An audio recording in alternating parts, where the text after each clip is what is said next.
You wake up at 3 a.m. No alarm went off. Nothing startled you awake. Your room is quiet, your phone is dark, and yet your eyes are open, staring at the ceiling. You assume something is wrong. But this moment might be the most natural thing your body has done all night. For most of human history, you did not sleep the way you sleep now.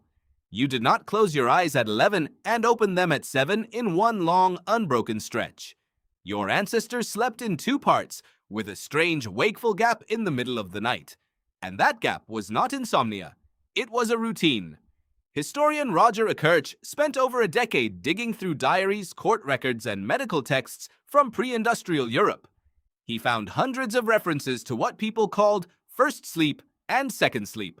Around midnight, people would wake naturally. They stayed awake for an hour, sometimes two. Then they returned to bed and slept again until morning. This waking hour had a name, a purpose, even a mood. People used it to pray, to talk quietly with a partner, to tend a fire. Some visited neighbors. Some simply lay in the dark, thinking.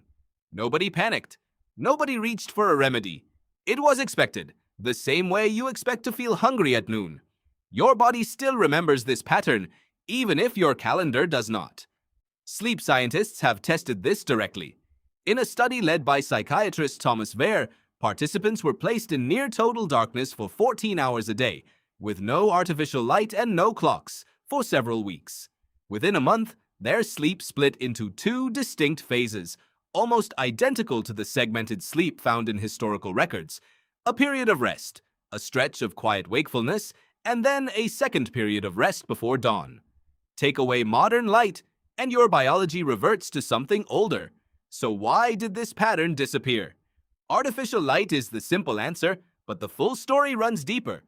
Before electricity, night was long, dark, and largely unusable. A typical night in a temperate climate could stretch 14 hours in winter, far longer than any human needs for rest. Splitting that darkness into two sleep periods, with a buffer of quiet wakefulness between them, may have been the body's way of making an oversized night livable. Firelight changed things first, then oil lamps, then gas, then electric bulbs, then screens that glow brighter than a summer afternoon. Each innovation compressed the useful darkness of night, and your sleep compressed along with it. By the time factory schedules demanded a single productive block of rest, segmented sleep had quietly vanished from most Western societies, replaced by the 8-hour block you now consider normal. But normal is not the same as natural.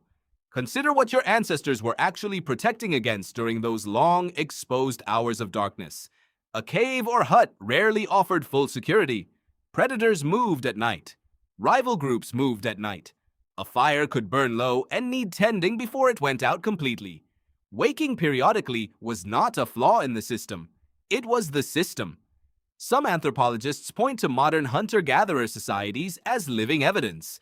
Researchers studying groups such as the Hadza in Tanzania have found that even without segmented sleep in the historical European sense, these communities show highly variable, flexible sleep patterns, often with someone awake at almost any given hour of the night.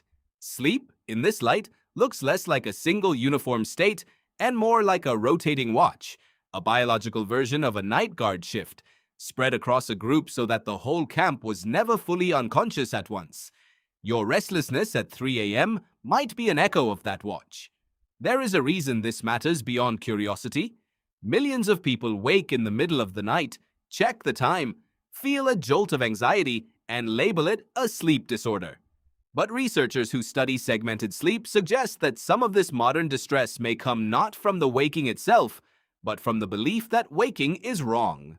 Historian Akerch has argued that the expectation of one continuous, uninterrupted sleep block is a relatively recent cultural invention, not a biological requirement. When you wake at 3 a.m. and assume failure, you may be fighting a pattern your body was designed to expect. This does not mean every modern sleep problem is simply misunderstood biology. Insomnia is real, and chronic sleep disruption carries genuine health costs.